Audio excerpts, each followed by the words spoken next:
আসসালামু আলাইকুম। কেমন আছেন সবাই? আশা করি অনেক অনেক ভালো আছেন। আমি তো আলহামদুলিল্লাহ ভালো আছি, আগের চাইতে অনেকটাই ভালো আছি। দেশটা কারো বাপের না, গানটা নিশ্চয়ই শুনেছেন। গানটা কিন্তু অনেক জোস একটা গান হয়েছে। দেশটা স্বাধীন হওয়ার আগেই এই গানটা হয়েছিল, যদিও দেশটার সঙ্গে অনেকটাই মিল আছে বর্তমান অবস্থা অনুযায়ী।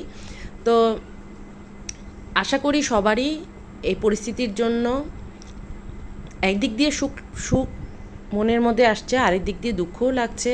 অনেক রক্ত গিয়েছে, অনেক প্রাণ গিয়েছে, আর না, এখন একটু শান্তি দরকার, স্বাধীনতা দরকার। অনেক কষ্ট হয়েছে সবার, অনেক ভিতরে খারাপ লাগা কাজ করেছে। তো আলহামদুলিল্লাহ আলহামদুলিল্লাহ অবশেষে 5 তারিখে আমাদের দেশটা আবার নতুন করে জয়ী হলো, স্বাধীন হলো। এখানে আমি কিন্তু রান্নাও শেষ করে ফেললাম। আর ওই ভিডিওর শুরুতেই যে আমি স্বাধীনতা দিয়ে কিছু ভিডিও ক্লিপ দিয়েছি, আপনাদের শেয়ার করেছি, সেটা হচ্ছে 5 তারিখের। 5 তারিখে দেশটা স্বাধীন হয়েছে, সেদিন আমরা সবাই স্বাধীনতা মানে মনের মধ্যে খুব আনন্দ কাজ করছিল, সেই উদ্দেশ্যে সবাই একটু আনন্দর জন্যই বের হয়ে গেলাম। এই তো আমরা নিজেরাই কিছু চাচতো বোন চাচি, এই তো আমাদের নিজেদের মধ্যেই আর কি, মেয়েদের নিয়ে বাচ্চাদের নিয়ে বের হয়ে গেলাম। তো আনন্দ মিছিল যেটা বলে আর কি, আনন্দ মিছিল করতে। তো মিছিল তো বড় কথা না, মিছিল তো আমরা সেইভাবে কখনোই অ্যাটেম্প করিনি। তো একটু মানে আনন্দ করলাম আর কি। যাই হোক, এটা ছিল পরের দিনের ভিডিও। আর ভিডিও তো কয়েকটাই করে রেখেছিলাম, ওইভাবে দেয়া হয়নি, তো ভেঙে ভেঙে আর কি রেখেছিলাম ভিডিও করে।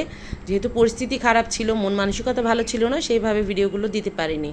তো এগুলো পরে একটা একটা করে আর কি আপনাদের সঙ্গে সব কিছুই মানে 2-1 দিনের ভিডিও করে করে তারপর আমি অ্যাড করে একটা ভিডিও তৈরি করলাম।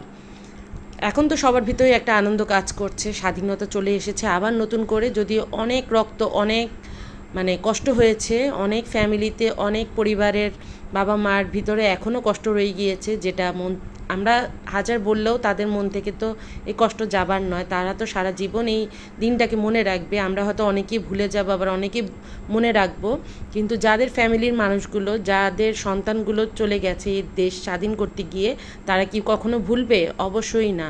বাবা মা তো কখনোই ভোলা সম্ভব না। তারপরেও আমাদেরও মনে রাখতে হবে। আমরা সেই 71-এর যুদ্ধ তো দেখিনি, দেশ স্বাধীন হতে দেখিনি, তো নতুন করে দেখলাম আর কি। তো এজন্য মন থেকে বেশি বেশি দোয়া আসছে সেই বাচ্চাগুলোর জন্য, যারা আমাদেরকে নতুন করে দেশটা স্বাধীন করে আবার সেই আল্লাহ তালার কাছে চলে গেল। তো কি বলবো, তোমাদেরকে অনেক অনেক স্যালুট দিলেও কম হয়ে যাবে। তোমরা যা করেছো সেটা, তোমরা অল্প বয়সী বাচ্চা, আমাদের পেটের সন্তান, আমাদের দেশের জন্য যা করেছো, তোমাদের ঋণ শোধ করার মতো কারোই ক্ষমতা নেই। তো দোয়া করি যেন তোমরা এই দুনিয়াতে না, যতটা কষ্ট করেছো তার চাইতে বেশি ওই দুনিয়াতে যেন ভালো থাকো, এটাই মন থেকে দোয়া। সব সময় নামাজে বসে তোমাদের জন্য এটাই দোয়া করি। আরে তো কথা বলতে বলতে আমি এখানে রান্নাবান্নায় চলে আসলাম। তো এখানে কিন্তু আমি 2-3 দিনের ভিডিওটা যেহেতু অ্যাড করেছি, তো এটা কিন্তু মোটামুটি আমাদের যে মানে বাংলাদেশের যে সমস্যাগুলো ছিল তার একটু পরিবর্তন, মানে একটু পরিস্থিতি যখন একটু ভালো হয়েছিল তখনই এই রান্নাটা আমি করেছিলাম। তো ভিডিও যেহেতু করে রেখেছিলাম সেটাই অ্যাড করলাম। এখানে আমি সন্ধ্যায় একটু নান আর কাবাব তৈরি করেছিলাম, এই ভিডিওটাই আপনাদের সঙ্গে একটু শেয়ার করলাম। যেহেতু প্রতিদিনের ডেইলি রুটিনটাই আপনাদের সঙ্গে শেয়ার করি, তো যা যা করছি সেগুলোই। বন্দি জীবন কাটাচ্ছিলাম, তো বাচ্চাদেরকেও মানে ওদেরও মনটা খারাপ ছিল, তো ওদেরকে একটু খুশি করানোর জন্য আর কি ভালো কিছু রান্না করা। যদিও হাতে কোনো কাজ উঠে না, তারপরও এটা যেদিন করেছি সেদিন একটু পরিস্থিতি স্বাভাবিক ছিল, তখনই এই ভিডিওটা করা।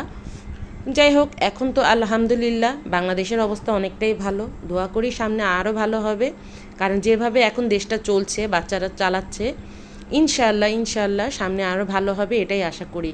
তবে আমাদের বড়দেরকেও কিন্তু এই বাচ্চাগুলোকে সাপোর্ট করতে হবে, ওদেরকেও খারাপ কোনো কিছু যেন না করে সেদিকেও ফলো করতে হবে। আমরা যারা বড় গার্ডিয়ান আছি তাদেরকেও যেন আমরা টেক কেয়ার করতে পারি, তাদেরকে সাপোর্ট করতে পারি, সব কিছুতেই আমাদের লক্ষ্য রাখতে হবে। আর দেশের জন্য ওরা যেমন করেছে, আমরা সাধারণ জনগণ তো পরে এসেছি ওদের পাশে দাঁড়িয়ে, কিন্তু ওরা যে প্রথম এই যে কোটা আন্দোলন নিয়ে যে যুদ্ধ শুরু করেছে, এতে ওদেরকে অনেক অনেক ধন্যবাদ। ওদের এই উদ্যোগের কারণেই এত কিছু হয়ে গেল। পরিস্থিতি আজকে স্বাধীনতা আবার ফিরে এসেছে বাংলাদেশে। তো সবাই দোয়া করবেন ওদের জন্য, বেশি বেশি দোয়া করবেন, কারণ ওদের জন্য আমরা নতুন আরেকটা স্বাধীনতা দেশ পেয়েছি। আলহামদুলিল্লাহ, এখন পরিস্থিতি অনেকটাই স্বাভাবিক, আশা করি সামনে আরও স্বাভাবিক হয়ে যাবে। আর এই তো আমার রান্নাবান্না শেষ, এখানে কাবাব আর নান করেছিলাম, এটাও একটু আপনাদের সঙ্গে শেয়ার করলাম।